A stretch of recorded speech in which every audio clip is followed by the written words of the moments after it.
Tudo bem, pessoal? Hoje eu estou aqui com o Carlos Eduardo, vim fazer uma visita para fazer o acompanhamento aqui do plantel dele, um grande criador de tizil que a gente tem aqui no Rio de Janeiro, um dos maiores aí do Brasil, especializado, né? Então, vim aqui dar um suporte para ele, tá tirando os filhotinhos aqui ainda, né? Como o Rio de Janeiro é bem quente, a gente consegue reproduzir aí praticamente o ano todo. E essa é a segunda parte do vídeo, né, que eu fiz com ele. E aqui está sendo a continuação. Até ficou um pouquinho grande lá, né? Que é assunto demais aí para a gente poder tratar. E passando um pouquinho para vocês qual o manejo que eu faço também aí na criação, né? E o suporte que eu estou começando a dar aí agora para os colegas criadores, né? Aqui no Rio, que eu não tenho disponibilidade de ficar indo para outros estados e tudo para poder fazer o atendimento. Mas, Carlos Eduardo, quem não te conhece, se apresenta um pouquinho, pessoal. Galera, aqui quem fala é o Criatório Carlos Eduardo, eu crio tizil. Tem muita gente que vai assistir esse vídeo, conhece o meu trabalho. Quero agradecer aqui o Felipe por disponibilizar o seu tempo de estar vindo aqui no Criatório, dar um suporte.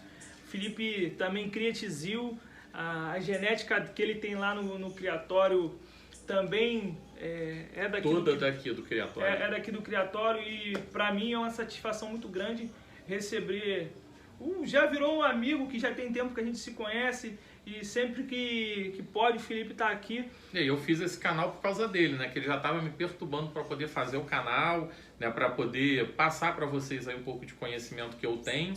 E 1 ano e meio atrás a gente estava aqui mudando o Criatório, né? Que era aqui desse lado. É verdade. Ele fez uma obra, hoje que a gente veio aí por causa de pandemia, esses problemas todos aí que a gente passou, agora que eu consegui aqui ajudar ele a terminar, mas eu participei da mudança e ele acabou pegando a câmera na hora, gravando lá comigo, verdade, improvisado, e a gente gravou 2 vídeos aí fazendo a mudança do Criatório, né? Se for procurar lá nos vídeos do canal dele, vai ver mais ou menos, né? Foi acho que em janeiro, fevereiro, alguma coisa assim, né? Foi no início do ano retrasado. É verdade.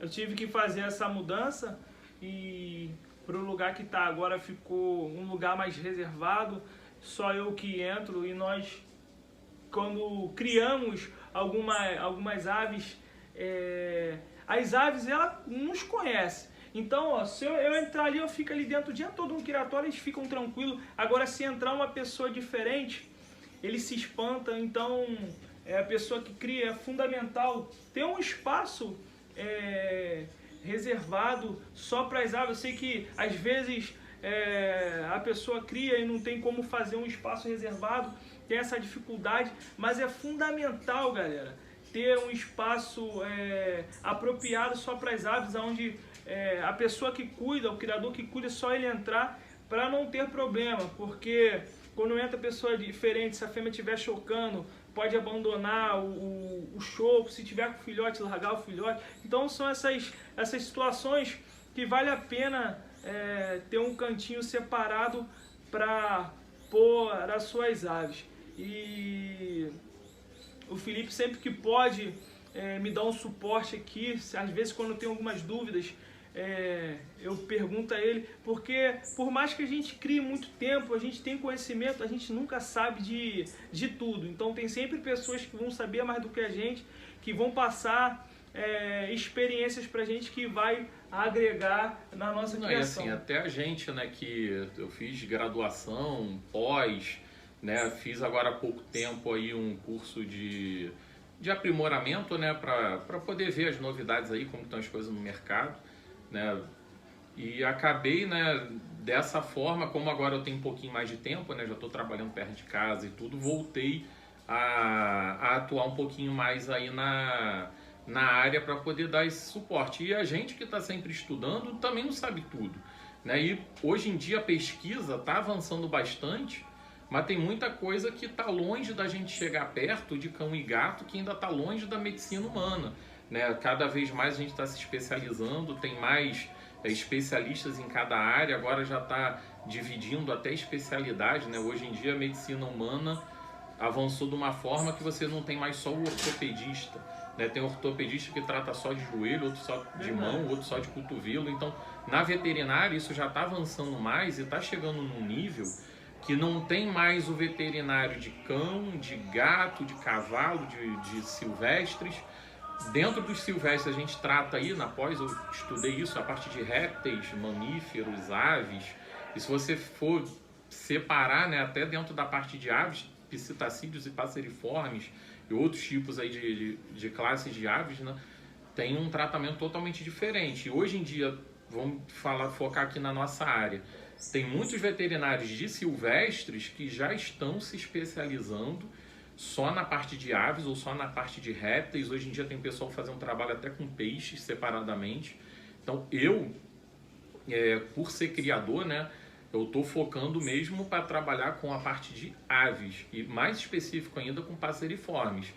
Né, já tem alguns criadores aí de psitacídeos também que entraram em contato para prestar atendimento, consultoria, e muda algumas coisinhas, mas eu não quero misturar e trabalhar com a parte de répteis, né, que também separa muito, tem serpentes. Então, como aqui no Brasil ainda não tem essa regulamentação do IBAMA, né, são poucos criatórios comerciais que tem, acaba que o público, né, que possui essas aves é um pouco mais, esses animais, né, é mais restrito. E hoje em dia, Felipe, os criadores reclamam que a dificuldade de encontrar profissionais especializados na área, né? Pessoas médicos veterinários que são especialistas em aves silvestres. Tem essa dificuldade, mas eu creio que conforme o tempo for passando, aumentando... Isso depende da gente criador. Vou falar por mim, né, que hoje eu atuo em outra área, fora da veterinária, até o que consome aí minha semana inteira, né, minha atividade profissional aí principal, e a veterinária hoje em dia é secundária. E por que 10 anos atrás eu não segui somente nisso? Por causa de procura. Né? Você faz lá investimento numa graduação, numa pós, né? E depois na hora de trabalhar não tem criador suficiente para prestar, né, a consultoria e a gente ter a remuneração adequada, eu acabei migrando para outra área. Então, cada vez mais os criadores procurando esse tipo de atendimento, vai ter mais profissional na área. Isso tudo depende da procura. Se o criador não está procurando fazer isso, né, para que um profissional vai desprender aí tempo, dinheiro para fazer uma especialização? É porque, para mim, acaba sendo o meu hobby também, né? Então, eu me especializo no que eu tenho meu hobby. Né? Muitas pessoas vão fazer isso como profissão principal delas, então precisa ter a remuneração adequada. Eu, quando fiz pós-graduação, além de ser cara, era sexta e sábado o dia inteiro e domingo metade do dia. Para eu ir para a pós, não era só o dinheiro da pós, era o dinheiro também do plantão que eu tinha que passar para outra pessoa fazer para mim, e eu não era remunerado. Então era um final de semana sem receber dinheiro e gastando. Então cada vez mais aí, eu não digo comigo, pode ser com qualquer veterinário. Hoje aqui no Rio tem vários especializados no atendimento de aves, tem clínicas especializadas.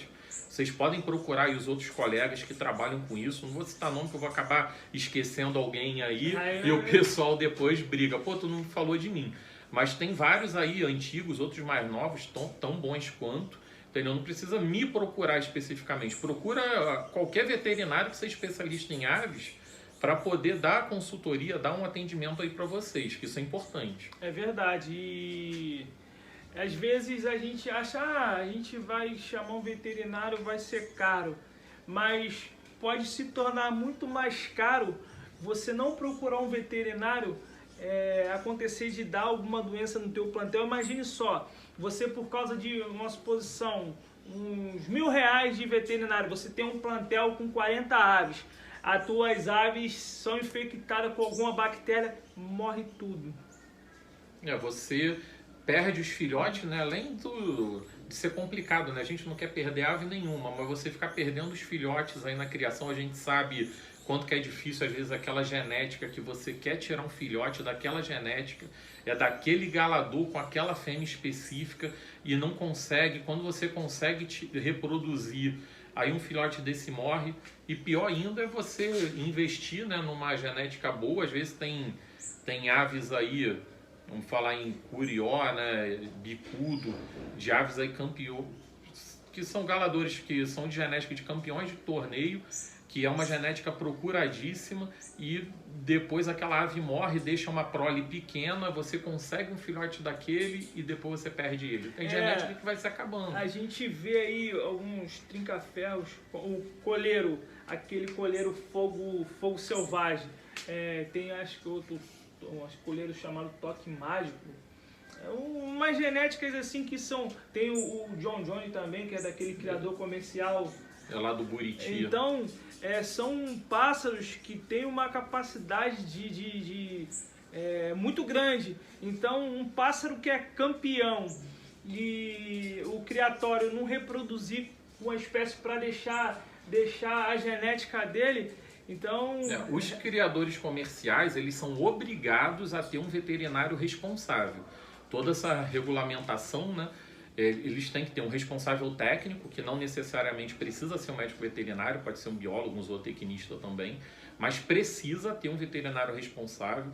Todas as aves que morrem precisam passar por necrópsia, você tem que identificar tudo, tem que ter lá o laudo do que está morrendo, porque isso tudo é controlado nos criatórios comerciais. Os amadoristas, né, como a legislação aí não permite a gente vender, a gente transaciona, né, o termo lá que o IBAMA usa na portaria, doação, né, faz doação.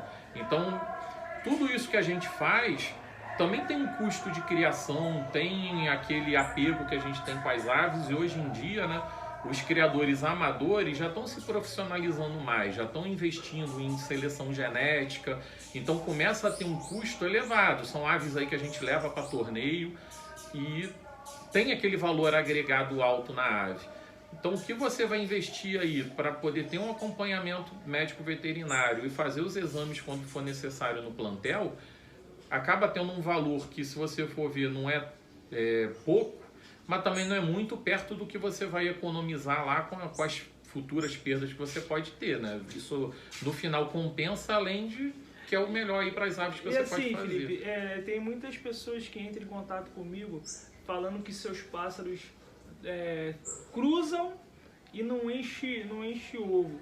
Imagine só, você prepara seu plantel todo para a temporada, chega na temporada, os machos cruzam com as fêmeas e os ovos ficam brancos. Isso aí rende um vídeo inteiro só para falar sobre isso, né? Que são problemas de saúde que pode acometer a ave. E qualquer tipo de problema, né? O testículo ele é interno. Qualquer problema que a ave tiver, ele pode afetar, não necessariamente ser um problema reprodutivo, mas é um problema secundário que vai acabar gerando um problema ali no desenvolvimento do testículo na época de reprodução. Ô Felipe, a questão de gordura pode levar o pássaro a ficar infértil? Pode. Pode, porque o acúmulo de gordura na cavidade abdominal, que assim, não é abdominal, né? É celomática. A ave não tem diferença de tórax e abdômen porque eles não têm o diafragma. Mas o testículo, né, ele fica bem preso ali perto das costelas, ele é bem próximo, né, das costelas, e essa gordura abdominal, né, que a gente chama, ele pode ficar acumulado de uma forma que mexe com a termorregulação, porque tem uma temperatura ideal para ter o desenvolvimento ali do espermatozoide. Então essa compressão que a gordura faz, essa alteração que faz na cavidade celomática ali da ave, pode atrapalhar na fertilidade. Além do que a ave, ela, quando vai fazer a cópula, ela faz voando, né, por cima da fêmea. Ele é diferente de psitacídeo, que ele fica posado em cima da fêmea, esfregando a cloaca, né? O pássaro, ele vem ali só voando. Se o passarinho estiver obeso, ele não vai ter o preparo físico de ir voando lá em cima da fêmea, fazer a cópula, voltar para a gaiola dele. E essa parte também, que não necessariamente sempre é um problema de doença em si, mas esses erros de manejo vão atrapalhar no manejo reprodutivo. Também isso acontece. Isso pode ser melhorado de qual forma? Porque às vezes o pássaro ele fica ali na gaiola de passeio.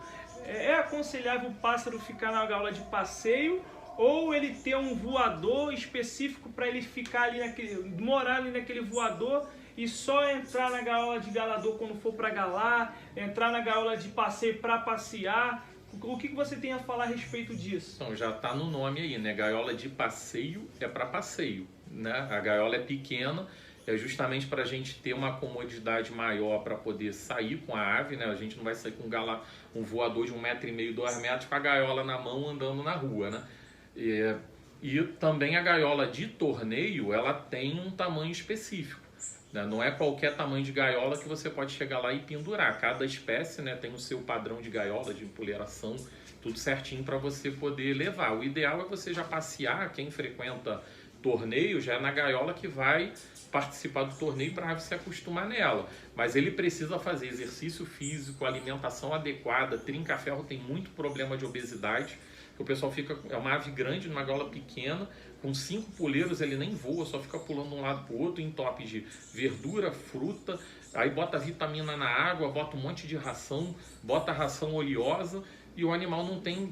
Pra gente emagrecer ou engordar, você aí que está emagrecendo, é uma matemática simples. O problema é a gente ter aquela força de vontade de executar. É só consumir menos do que você está gastando. E a ave, ela não fala. Então, nós que somos os tutores que manejamos elas, nós que temos que fazer esse tipo de manejo para que elas não venham engordar, porque se a ave fica numa gaiola pequena, ela não tem como se movimentar, a tendência, dependendo da alimentação que você dá a ela, a tendência é engordar. Então você, como médico veterinário, aconselha que a ave ela tem que ficar morar no voador. Tem que morar no voador. E só entrar na gaiola quando for passear, só entrar na gaiola de galador quando for galar e voltar pro voador. Ele tem que fazer exercício. O manejo que eu uso nas minhas aves é manter em gaiola de criação, né? Mesmo fora do período reprodutivo, e eu também uso gaiolas com tamanho grande, né? O padrão aí que o pessoal utiliza, eu gosto de gaiola um pouquinho maior, e as minhas gaiolas soltam a lateral. Então, no período de manutenção, eu junto todo mundo, né? A ave diminui ordem, não fica com aquela briga, e eu junto todo mundo justamente para poder juntar ali 4, 5 gaiolas. Agora eu vou ter que fazer o criatório novo lá, vai ficar um pouquinho menor, né? Onde eu estou morando, e ainda nem consegui concluir aí as instalações, mas justamente você tem que, fora do período reprodutivo, deixar a ave fazer a maior quantidade de exercício possível. Bota no maior voador que você conseguir, tira a ave ali só final de semana para poder passear, e durante a semana exercício, e fazer o que a gente faz pra gente também. Você não adianta só fazer exercício e comer porcaria, você tem que fazer o exercício junto com uma alimentação adequada. Não adianta só você ficar fazendo dieta também sem ter um exercício junto, demora muito mais a ter efeito. Então é justamente utilizar o que a gente faz pra gente, né? O melhor que a gente pode fazer pra gente, fazer para as aves também. É bom a gente conversar com quem sabe, que a gente aprende com isso. Eu também, quando chega no período de muda, eu coloco todas as minhas aves juntas, e que quando chega nesse período, principalmente o tizil, que são pássaros que quando eles estão na natureza, eles não estão com ordem, não estão reproduzindo. Eles fazem bando, né? Essas aves que na natureza ficam em bando, né? Tizil, coleiro, canário da terra, é muito mais fácil. Você vê isso na natureza. Fora do período reprodutivo, você vê aquele monte junto, e chega no período de reprodução, quando eles formam os casais, cada um vai pro seu cantinho lá e vai reproduzir. Aí ninguém chega no espaço de ninguém, senão o couro come. E na gaiola não é diferente. Quando chega no período aqui, no criatório, quando chega no período de reproduzir, eu boto todo mundo de cara primeiro. Quando eu vejo que esfriou, coloco todo mundo junto. Pode colocar macho, fêmea, que eles não tendo ninho na gaiola, eles não vão brigar, vão fazer a muda todo mundo junto. Isso ajuda, porque não vão fazer muda fora de época, um não vai cantar atrapalhando o outro. Então essa é a melhor maneira de colocar os pássaros para fazer muda e deles se movimentarem, né? Porque quando você... Aqui as gaiolas são tudo de criadeira, então o espaço aqui dá 7 gaiolas. Então, abrindo essas gaiolas, fica um espaço para eles voarem grande. Então, ali eles se movimentam e fazem uma muda tranquila, sem estresse, e dá um resultado tem que ter aquilo, exercício e alimentação adequada, né? Com isso você já resolve bastante problema. Muito problema também é com higiene, né? Você tem que manter sempre higiene impecável, tudo sempre limpinho, higienizado, que também se a gente for aprofundar nisso aqui vai dar 1 hora o vídeo, vai ficar faltando coisa para falar ainda. É verdade. Né? É bastante coisa. Então, ao longo do tempo aí eu vou tentar sempre fazer os vídeos de acordo com o que eu vou fazendo na criação. A gente já está aqui no meados de julho, né? Mês que vem já é época de preparar tudo, porque eu lá no caso em setembro pretendo começar a reprodução. Ainda quero ajeitar lá as instalações, né, do criatório antes do período de reprodução, para já começar com tudo certinho. E você fazer qualquer tipo de mudança já depois que começou a reprodução, as aves sentem. Que a gente precisa já começar a ter esse preparo. Quem não fez ainda a limpeza das gaiolas tem que limpar tudo, né? Quem tem a possibilidade de vassoura de fogo, cal nas paredes, né? Fazer toda aquela higienização. Depois eu faço um vídeo melhor falando dessa parte. Tá bom? Agradecer aqui ao Carlos Eduardo pela oportunidade, né? De ajudar a gente aí a divulgar mais o trabalho na internet também. Pedir para vocês aí que chegaram por ele se inscreverem aí no canal, né? Ver se a gente bate logo essa meta aí dos 1000 inscritos esse mês logo, para poder até monetizar aí o canal, ficar com tudo certinho aí, pra gente conseguir aí, o YouTube vai impulsionar mais a gente para ter uma visualização aí a nível nacional e no que eu puder contribuir com todo mundo para melhorar o manejo aí da criação, podem contar comigo que eu vou estar auxiliando vocês. É isso aí, galera. Eu quero agradecer também aqui ao Felipe pela oportunidade dele ter recebido ele aqui em casa, de estar também fazendo parte do canal dele. E é o que eu falei, é um cara que tem muito conhecimento, que vai ajudar muitas pessoas. Então, muito obrigado, Felipe, pela tua presença aqui em casa. E eu tenho certeza que vai voltar muitas vezes. O Felipe já é um amigo, a gente está sempre se falando, está sempre aqui. Eu que agradeço aí a oportunidade. Valeu, galera. Obrigado aí. Valeu, pessoal.